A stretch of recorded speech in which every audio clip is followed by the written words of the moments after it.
All right, everyone, welcome out to Fairview Park Hospital. We're here with Don Avery again. Thanks for taking time for us, Don. Thanks. Good to see you. Talk about the, elephant in the room, the issue that everybody's talking about these days, and continues to be COVID.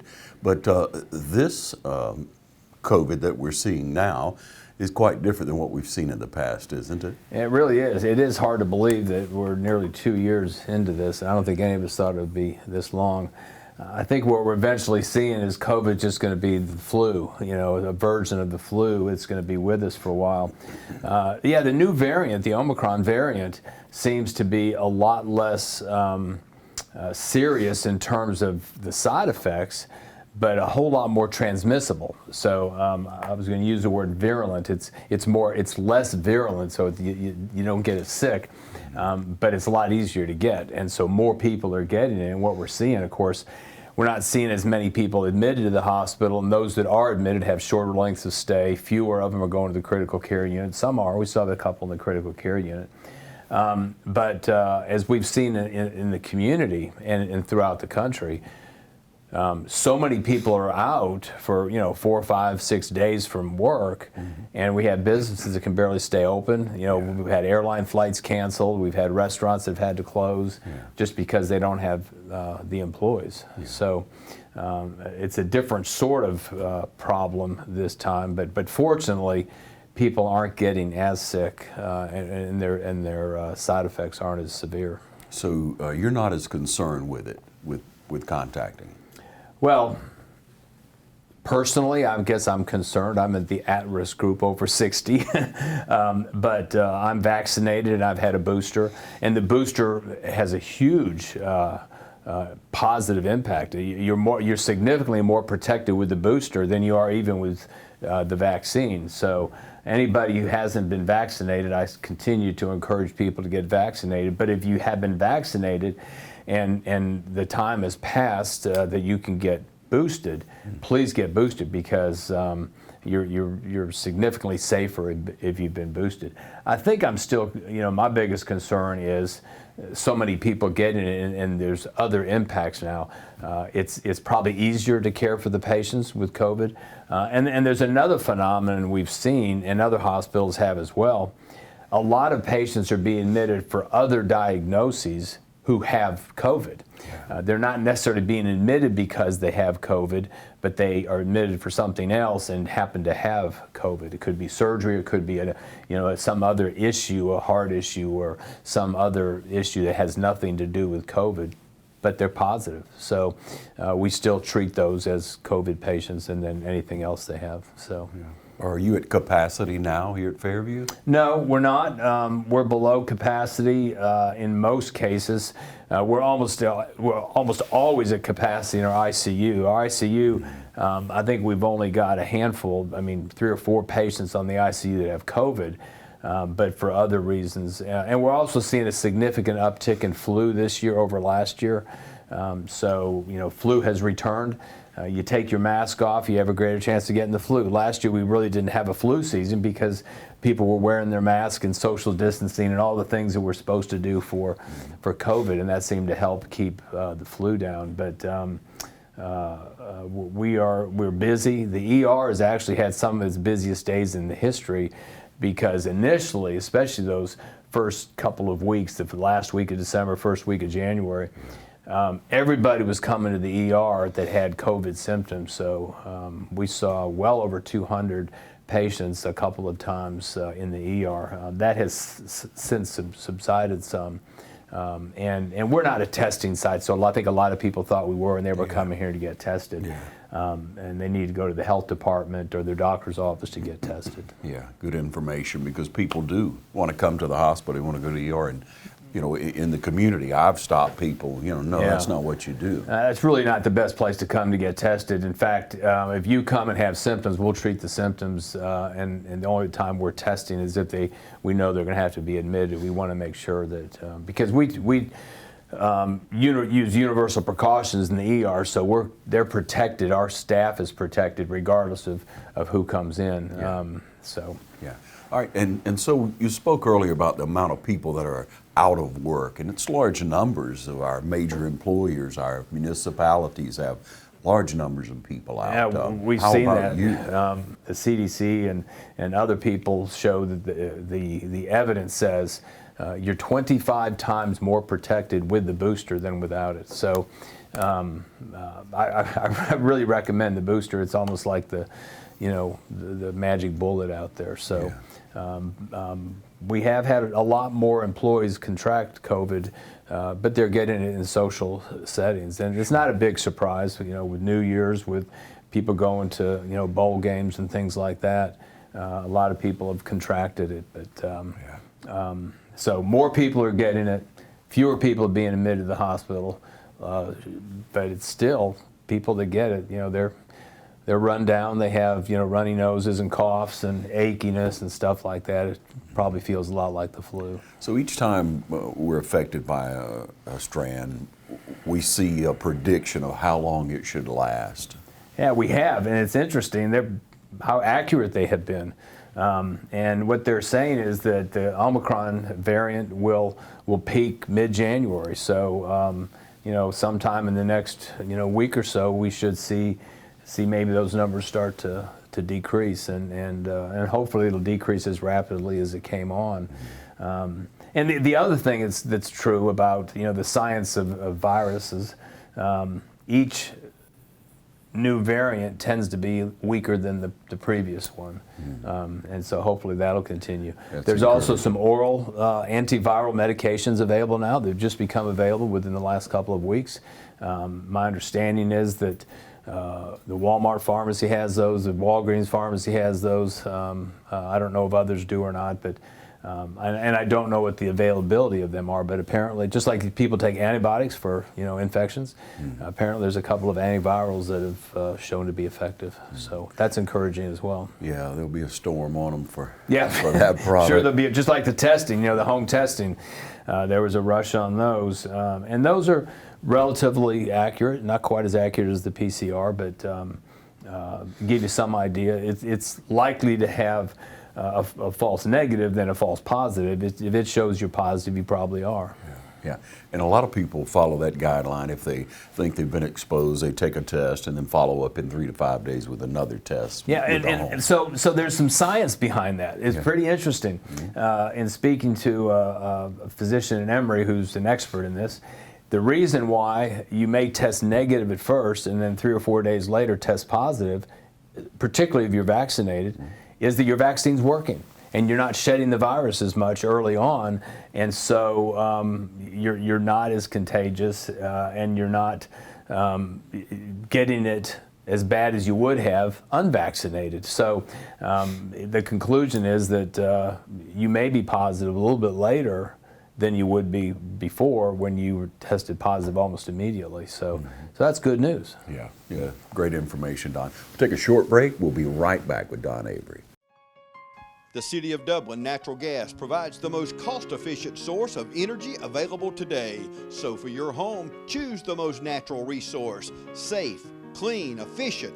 All new subdivisions around the Dublin area have natural gas available. Start reducing your energy bills today with Dublin City Natural Gas Department. Natural gas, the smart choice. Call 277-5048 today and let us help you start saving today.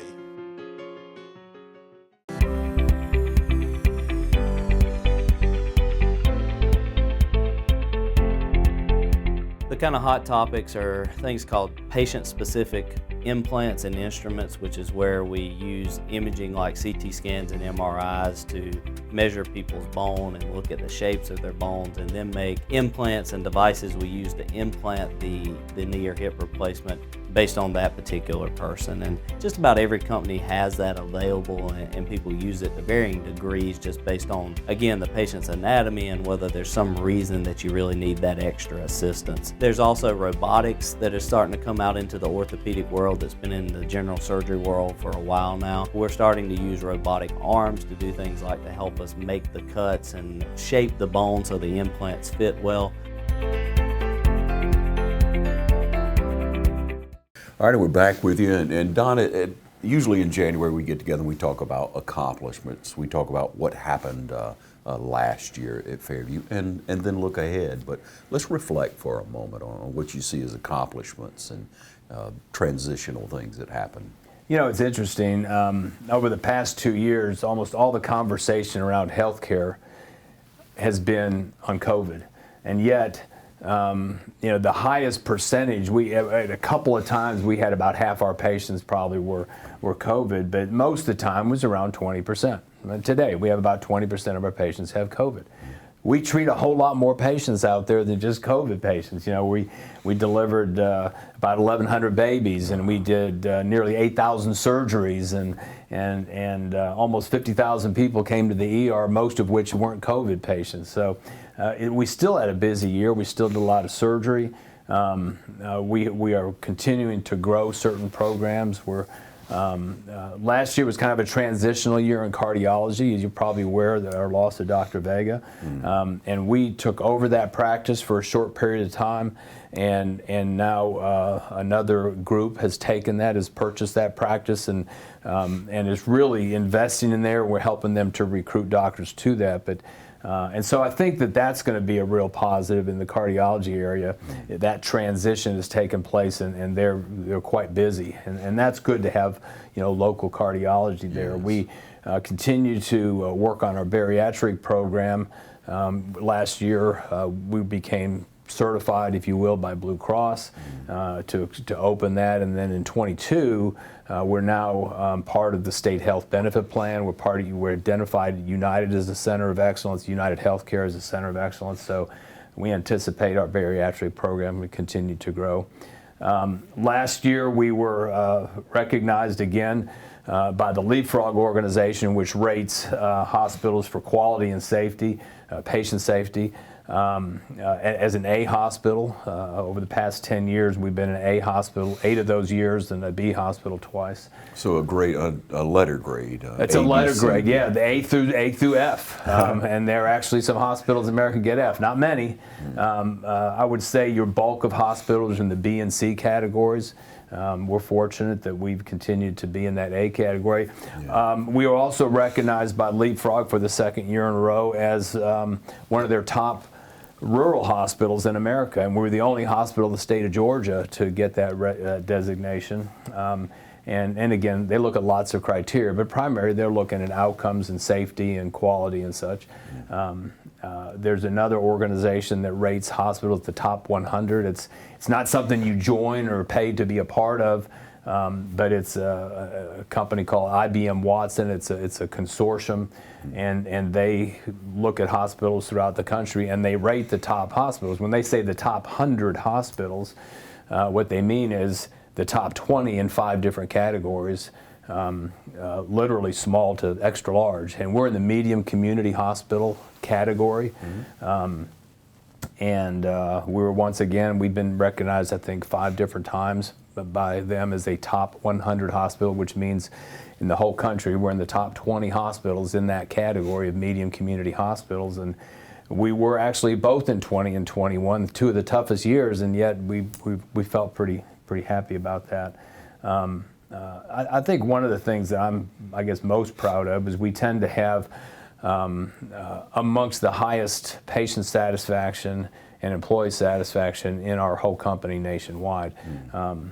People seem to like to work here. Our turnover is low, way below the national average, and that's tough. And in a workforce that's increasingly dominated by millennials who tend to move more frequently than people in my age category did, I think that speaks well to the hospital, the culture here, and the service that we provide to Middle Georgia. Yeah, excellent. Yeah, that's very notable, and you've said it again and again about the community that's here. The workforce is actually a community, and you look at it that way, don't you?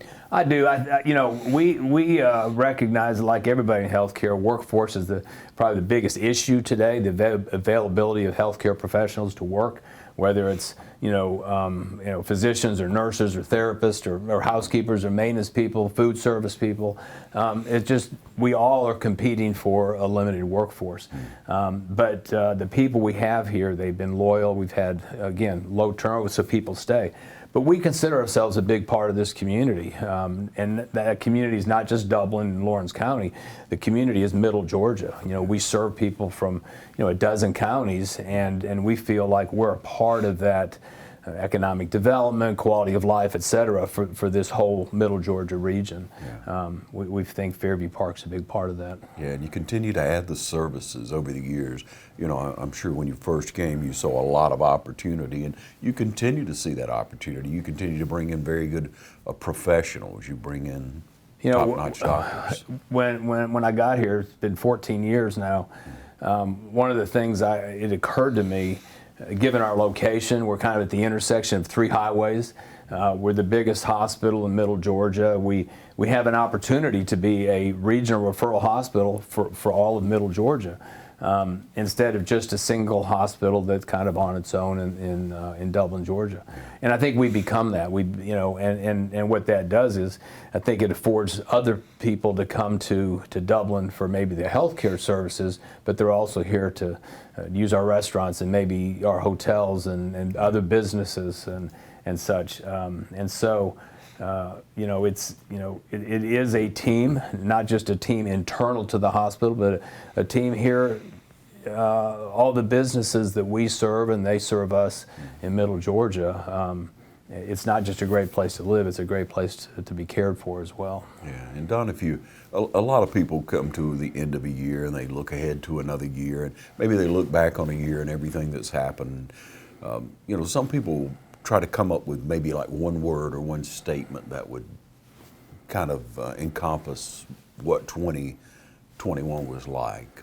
Well, I think at the end of 20, I thought, what a resilient group of people I work with, and I think that's, I have seen resilience in spades of the past 2 years.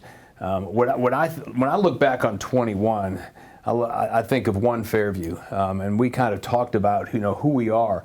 And early last year, I said, we need to make sure that we're encouraging each other. We encourage one another and build one another up, and we look for opportunities to not just serve the community, but serve each other.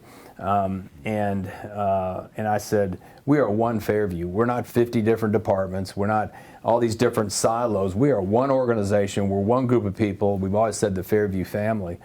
And so we kind of said, we're One Fairview, and we're going to be that way. And when someone comes here, we're here to take care of each other. We have each other's backs. And I think that really resounded throughout the year. And in fact, we usually have an annual Christmas gift we give our employees and our physicians. And usually they're different. We give physicians a gift and maybe our directors a gift and the rest of the employees, whatever. We said, no, we're going to do one gift, and we said the same for everybody. And we have these nice jackets, and it says on it, it's got our cross with the shamrock on it, that logo. And it says One Fairview. And I think that was our theme throughout the year, and I think it got us through some tough times. Yeah. With Don Avery, we'll take a short break and be right back. Happy New Year from Dublin Chevy Nissan, your destination for your new or classic car needs. Whether it's a Rogue, Yukon, or Silverado, we have the best selection in Middle Georgia. Whether you're online or in person, you can choose with confidence from our wide selection of local pre-owned vehicles. If you're looking for fuel economy, we have a great selection of new Nissans and GMs to choose from. And new for 22, Don sells trucks well, only at Dublin Chevy Nissan. I'm Heath Richter, and we just want to invite everybody to come on down to the Houston Clinic and check us out at our new facility. We've been in Dublin for a while now, obviously, but have a new office here, and we'd just like you to come down and see some of the new stuff we're offering. And if you need to get checked out, we'd be glad to do that for you. We've got able to do some ultrasound-guided injections now and physical therapy and just a little bit better space, so hopefully we can get you in and out of here a little bit quicker. Come by and see us today at our brand new location, the Houston Clinic, Medical Drive in Dublin. Well, Don, before we took a break, you were telling us about the One Fairview. When you look ahead, when you look at 22, there's constant changes in healthcare. I mean, we live in such a fast world. Technology changes so fast. The training that's available for professionals changes so fast. But what do you see coming in the year ahead that'll better serve our community? Well, I'm going to go 2 different ways, but I want to start with our partnership with Middle Georgia State University, which I think is real important. As you probably know, and hopefully the community knows, Middle Georgia has made a significant investment in Dublin to expand their nursing program. We're going to double the size of the nursing program, producing twice as many nurses as we currently do. And the statistics show that about 80% of the people that go to school for nursing in Middle Georgia stay in Middle Georgia. Now, we may not get them all here at Fairview Park, but we hope they all come to Fairview Park. But they'll go to the VA, they may go to Cochrane, they may go to Sandersville or whatever, but the Middle Georgia State is doing that right here in Dublin. They're going to expand their campus. We're going to be a part of that. We're supporting them in many ways. We've developed a dedicated education unit here where those nursing students will partner with nurses here. Instead of just coming once a week and wondering who you're going to be with, they're going to be with the same nurse every time. They're going to only have one preceptor to 2 student nurses instead of 8 or 10, and so their education programs are going to be much better. They're going to get a chance to kind of try us on for size. We're going to be able to try them on for size. But it really would be a true partnership. And of course, we have a partnership with the technical school here, Coney Fall Line. About half their graduates are healthcare people, whether it's a farm tech or somebody working in the radiology department or a phlebotomist, et cetera. So those partnerships, those educational partnerships are very, very important for us in workforce development as we move forward. Recruitment is still important to us, recruiting all kinds of people, nurses and therapists and such, and of course physicians. And we've been fortunate to recruit over 50 doctors in the last decade here, and that's crazy rare. That just doesn't happen in rural hospitals. The average age of our medical staff goes down as we recruit, and that bodes well for the future. It means that we're going to have doctors here into the future. This year, in 22, we already know that we're going to have a new pulmonologist, a female pulmonologist joining our staff in a couple of months. We have another female OB joining us later this summer. That will be joining a local practice. Another orthopedic surgeon will be joining us this summer, joining a local practice. We're optimistic, cautiously optimistic, if you will, that we're going to have another urologist and another general surgeon. And that's in addition to a couple of new family practice doctors have already committed to come here again this summer. We have a really somewhere between probably 8 and 10 doctors joining the medical staff in 22. That's just unbelievable, and we're very fortunate. And our medical staff is helping it. They're a part of the recruitment process. It's a team effort here at the hospital. And it's really the whole community because we'll have realtors with them. They may meet with the banker locally, but they get a chance to, eat at our restaurants and get a chance to, we were at a restaurant the other night, and the owner came by and we were with a doctor we were recruiting, and it really has an impact. The whole community is a part of that. And so we really see 22 as another banner year for the hospital. We think it will continue to grow, do more surgeries, maybe deliver more babies. That's not completely dependent upon us, obviously. Our partnership with the health department is very strong, and I feel like 22 is going to be a big year for the hospital and for Dublin. Yeah, we look forward to it, and the continued growth, continued service that Fairview Park provides for the community at large, as you say, 12, 13, 15 county area that comes here. And so we mentioned that, Don, and you say you go out to a restaurant and it's how that person is treated and makes an impact. It does that throughout our community for industry, for prospective people coming in that might open a business. We should put on our best face for everyone around us, but it's good to hear that story. Yeah, well, we're fortunate to have that kind of relationship here. A lot of communities may not. And HCA has noticed. One of the things, we're part of HCA, which is the largest healthcare company in the world, actually, but their investment here has been significant. Last year, this year, and next year, they will invest north of $25 million in this facility. This summer, we'll start with a very extensive renovation and expansion of our OR, and that's a big deal. We'll be getting new rooms, renovating some of the existing rooms, and that's going to be a probably $12 to $15 million project. We just got about $7 or $8 million to invest in new equipment. A lot of our radiology equipment is going to be replaced, and we have good equipment now, but we're going to be upgrading our CT units, our MRI unit. We're getting new other radiology equipment. We're going to be doing some renovation and expansion of our outpatient physical therapy, occupational therapy areas.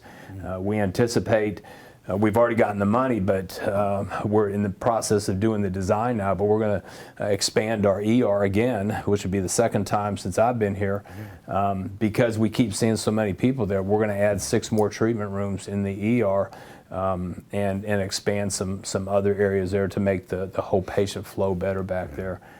We continue to improve, again, just the campus and the facility. We hope to get approved for another $7 or $8 million to do some more facelift on our patient tower and add ICU rooms. We hope to add between 4 and 8 ICU rooms because they're constantly full, because we are the most comprehensive intensive care unit of any hospital in Middle Georgia, so we get a lot of transfers here just because of our ICU, so we need more beds there. These are good problems to have, yes. and HCA has seen that the role we play in Middle Georgia, and so they're investing literally tens of millions of dollars in this hospital, so we're pretty excited about that as well. Yeah. Don, you know, you not only operate, you not only run the hospital, administrator of it, but when you go into the community, you're very active as well. Civic clubs, organizations. What are some things you would like to see in our community? Well, it's interesting. I just spoke to the city council yesterday, and anything we can do to improve the quality of life, whether it's new business, and our economic development team here is remarkable. You know, Ryan and his committee do a great job of attracting new business. That's big for us. It's big for the community. It positively impacts schools. It positively impacts businesses here, et cetera. So that's a big deal. I think that other things, recreational opportunities. You know, it's funny, tennis, there's tennis courts here, there's obviously ballparks. There's a new sport. You may have heard me talk about this, but pickleball, a lot of people starting to hear about pickleball. It is the fastest growing sport in America today. It's growing by 20% a year. The last 3 to 5 years it's grown by about 20% a year. The folks down at the city council year before last took a couple of old tennis courts and converted those into 6 pickleball courts that are constantly full. 7 days a week, there are people playing pickleball on those courts. So we need more of those. And that's a small thing, but just from a microcosm, that sport has crossed racial lines, socioeconomic lines, age lines. I've started playing, and there are people from all walks of life playing, and the fellowship was terrific. And that's true in a lot of areas in this community. You know, I'd love to see some more, you know, shopping here, some more restaurants here, but things that people are doing to stay fit, to stay healthy, to have good fellowship, and it attracts other people from smaller communities that don't have this. We've already had a couple of pickleball outings that have had people from Millersville, Cochran, Warren Robins, Macon come here to Dublin, believe it or not. And then we go to a restaurant afterwards and eat. We have a tournament during the St. Patrick's Festival. I mentioned pickleball, but it's anything that improves the quality of life here, makes Dublin a more attractive place to live. Yeah, that's what we're all looking for. Thanks for sharing with us, Don. We look forward to a wonderful 2022. Yeah, I do too. I look forward to next year. I look forward to continuing to serve the people of Dublin, Lawrence County, and all of Middle Georgia. Thanks again, Don. Thank you for joining us.